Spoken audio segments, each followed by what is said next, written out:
Quiet, please. Quiet, please.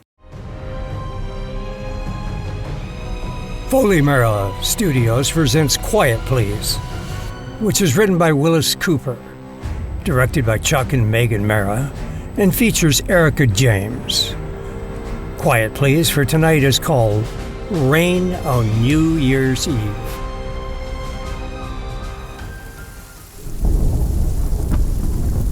It's raining again.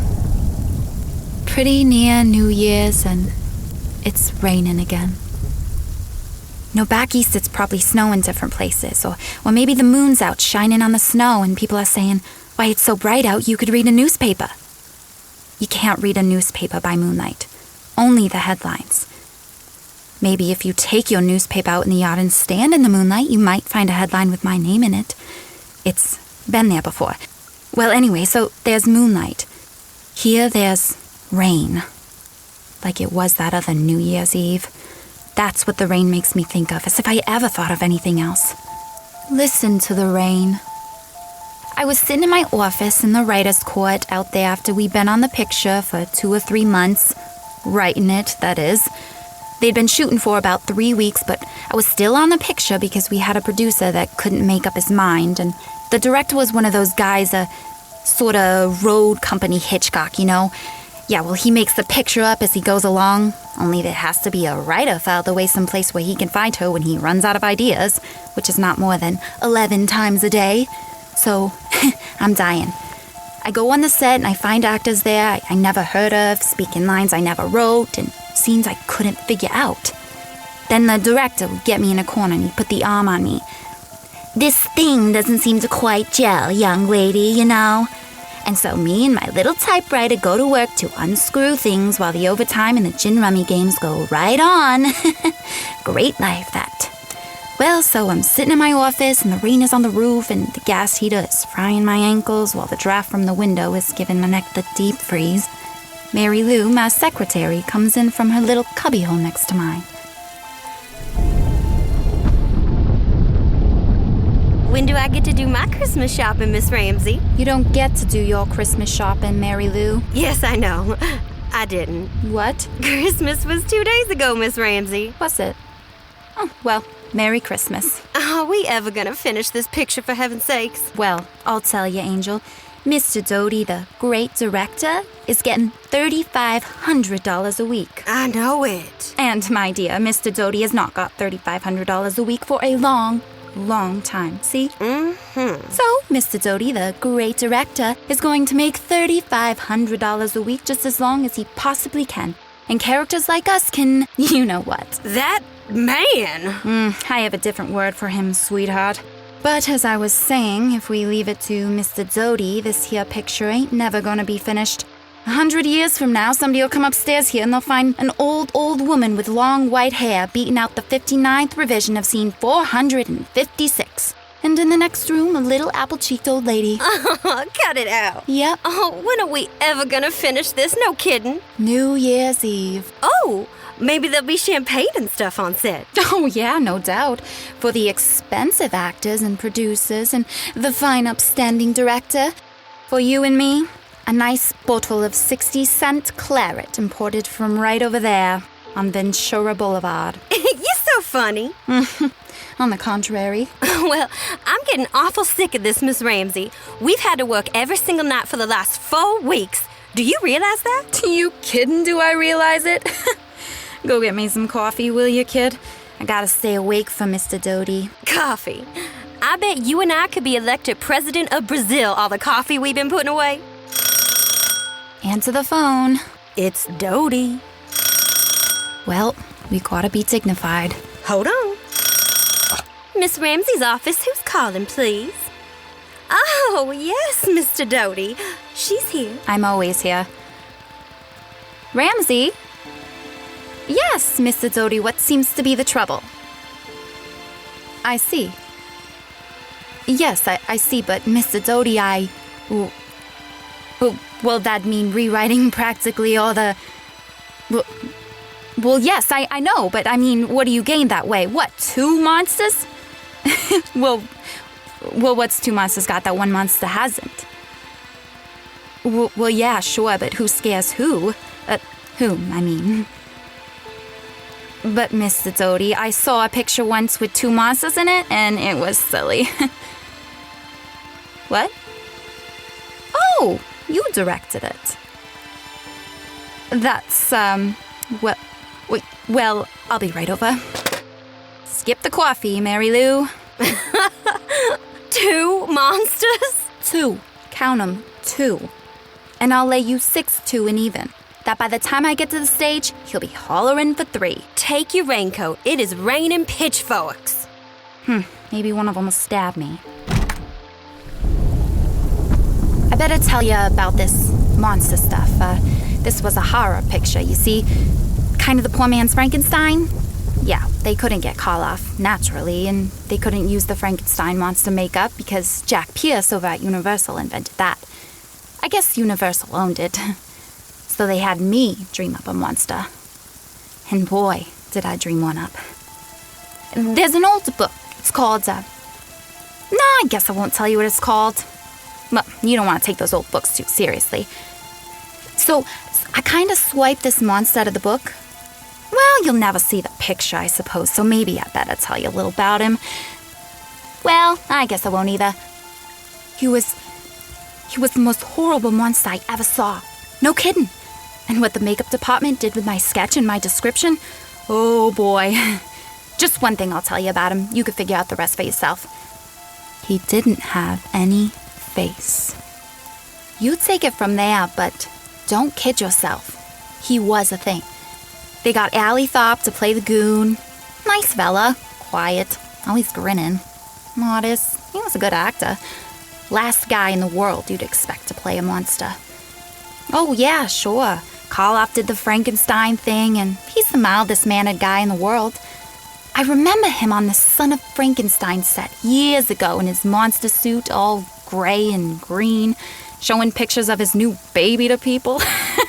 I had to laugh. Well, I guess monsters are humans sometimes, huh? And maybe humans are... Yeah. Well, all right, so I spent 3 hours listening to Mr. Dody run off at the mouth with the whole company having the screaming memes over all this nonsense. It's 5 minutes to 12 when he finally decides to quit and everybody goes home. They're all burned at Dody, but yeah, they'll wake up in the morning and remember the overtime and they'll feel better. Me? Writers don't get overtime. So I get back to the writer's court, the lights burning in the window and Mary Lou's snoring away with a face in a stack of carbon paper. She wakes up and asks me a question. How many monsters now? We got 4 now, I'd say, including me. So the next morning, it's not raining anymore. The sun is shining bright and you could see snow on top of the mountains and it's a very nice day and monsters are pretty hazy in my mind as I pick up my copy of the Reporter and head for the rickety stairway to my palatial office. I'll tell you how much good the sunshine did me. I was whistling as I climbed up the stairs and opened the door. You might as well turn off that whistle. Mr. Dody's looking for you. Now what? He says it's very important. Yeah? 2 more monsters? Your coffee's on your desk. Oh, steaming cold, no doubt. I just brought it up. Give me 15 cents. It's your turn to buy this morning. I bought yesterday. All right. Hello? No, she isn't here yet. Go ahead. Miss Ramsey's office. Yes, Mr. Dody. Morning, Mr. Dody. How are ya? Oh! No kidding. Why, that's... What?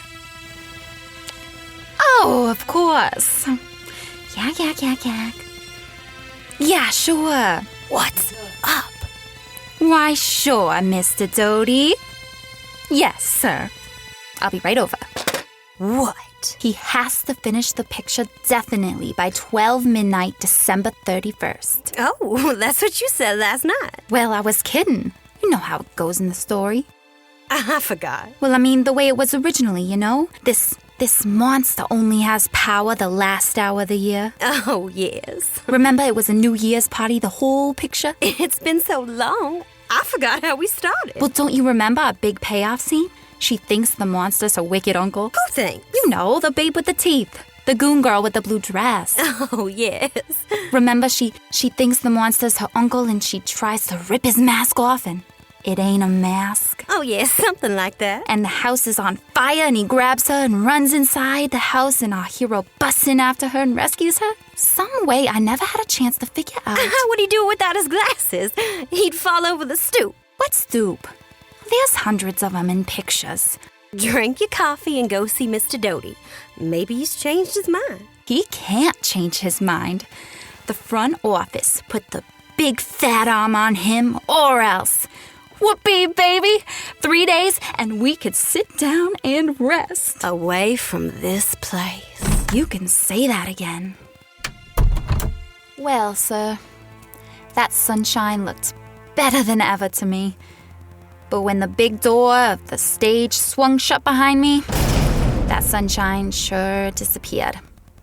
Well, Mr. Dody was an unhappy man. Well, 3 more days and there wouldn't be any more of those $3,500. And he didn't like it a little bit. And guess who he took it out on? This is the worst story I have ever had to deal with. It positively smells bad. I didn't say. It's your story, Mr. Dody. All I got left is a monster and he'll probably turn out to be Santa Claus or somebody. See, if you'd listened to me when I told you how to do it. I didn't say. I listened to you, Mr. Dody, and now, look what we got. For Manhattan, that was easy. Now I gotta give up my idea of having 3 monsters instead of 1. Because then we'd have to reshoot practically the whole picture. And you'd have made it on $1 million. I didn't say that either. So, if you think you could possibly dredge up your original script, then I think I can possibly make it into an acceptable B picture. Although, that's a task, even for a director like me. Mr. Dody doesn't realize what an unconscious humorist he is. That guy could make a B picture out of the signing of the Declaration of Independence, even if he had the original cast. Go, get to work. Get to work and do something. Have I got to do everything around here?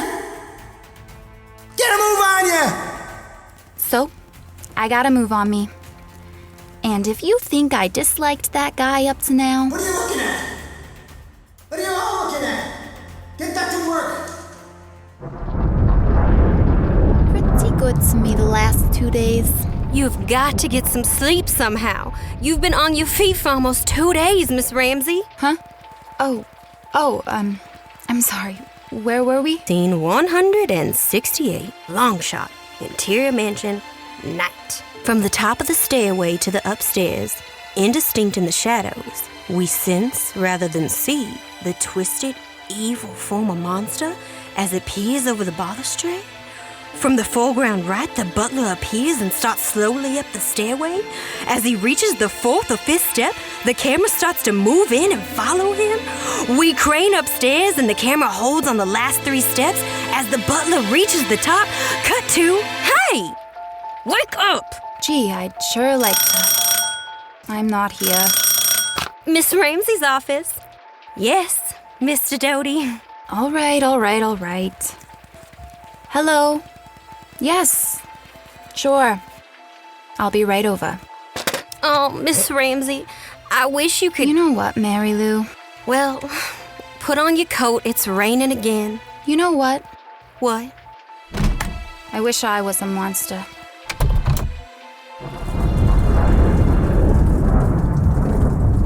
You know, I was a tired little lady. I didn't have any Thanksgiving. I ate a thin ham sandwich in my office that day because Mr. Dody had to have 3 new scenes Friday morning. He called me at the office to see how I was doing. He'd just finished his Thanksgiving dinner, you see. I didn't have any Christmas. I locked the door of my office and beat my brains out on a whole new sequence Mr. Dody had thought up. All around me, people were drinking whiskey and chasing each other up and through the corridors and up and down the stairs. I didn't have any Sundays. And I didn't have any evenings. I, my friend, nearly lost my mind. All the time, Mr. Dody. Wow. Yeah, it's no wonder that by New Year's Eve, I was ready to hire a man with a cleaver to extirpate the guy. But I didn't. Nope, I sure didn't. At 9 o'clock, he called me over to the set again. Could I rewrite some dialogue? Well, I crossed him up on that one.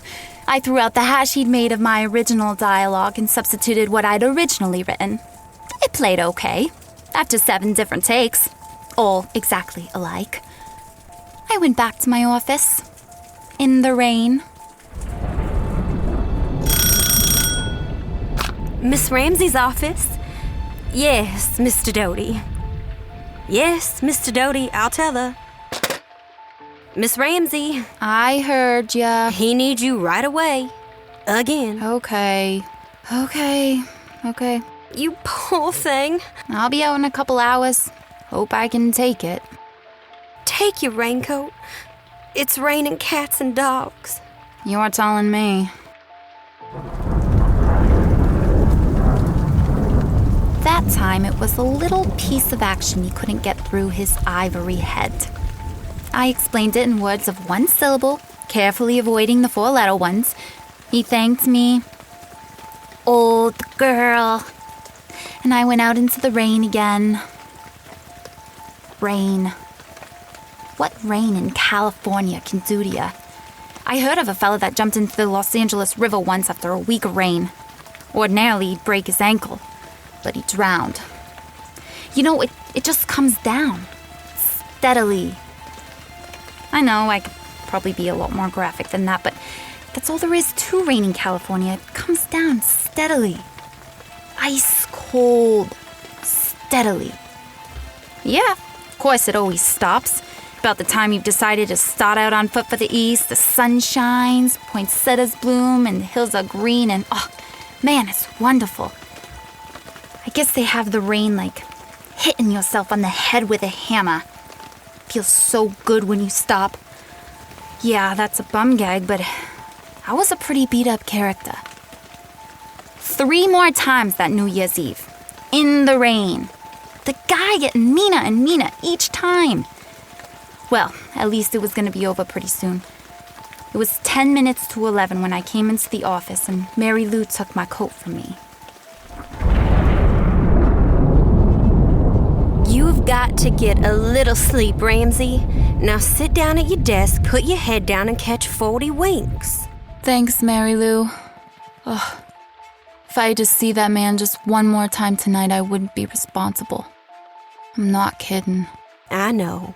Now you go to sleep. But kid, you're as all in as I am. Well, I don't have to face him. Yeah, he's gotta stop at midnight. Soon as he's through, should you and me go someplace and have a New Year's drink? I don't know whether I'd be able to keep awake. Well, let's try, huh? Oh, just go to sleep. So I went to sleep.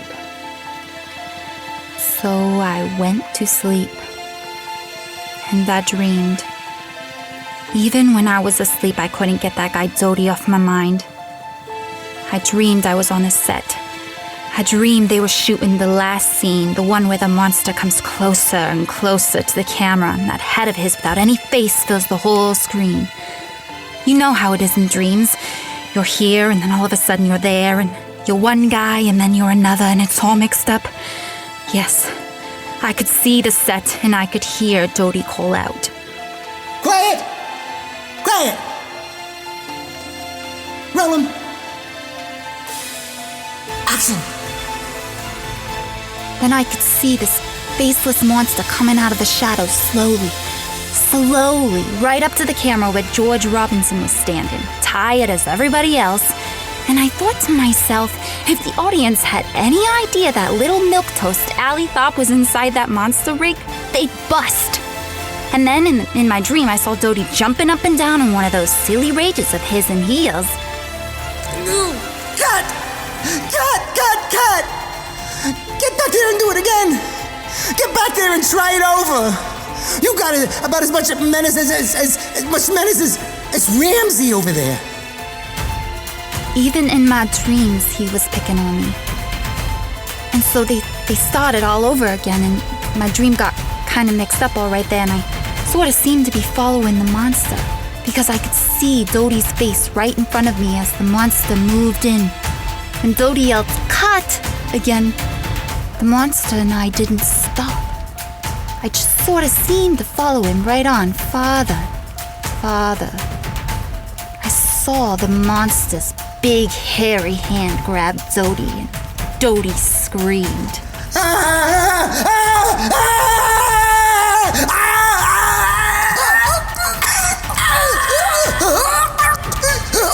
And the monster's hands were fumbling at Dody's neck. Dody was fighting, and I saw Dody bite the monster's hand. It was so real, I could almost feel it. And then everything got black in my dream, and there was a lot of bells ringing, and well, that's what woke me up. So I raised my head, and of course there I was in my office, and I pulled myself out of it a little, and suddenly I knew what the bells were everywhere.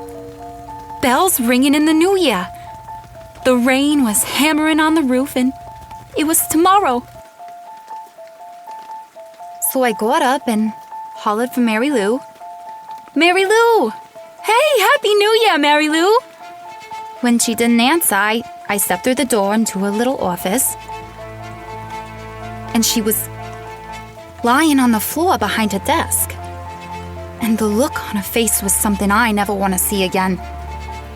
It was a look of the most awful horror anybody could imagine. The kind of look you'd expect to see on the face of someone who'd been literally frightened to death by a monster who had no face at all. So I stood there. After a few seconds, I heard people yelling outside, and I heard somebody yell that Allie Thorpe had killed Dody. Somebody else said, no, Allie Thorpe was dead too, with a broken neck in his dressing room. And my hand hurt. When I raised my hand to look at it, right across the thick of my palm were teeth marks. Deep, bloody teeth marks where Dody had bit me when I strangled him. So, you see, that's why I say never take any of those old books too seriously. Remember I said I wished I was a monster? Well, you remember what the book said. The monster only possessed his murderous power for 1 hour, the last hour of the year. New Year's Eve again. And it's raining. Got anybody you want murdered?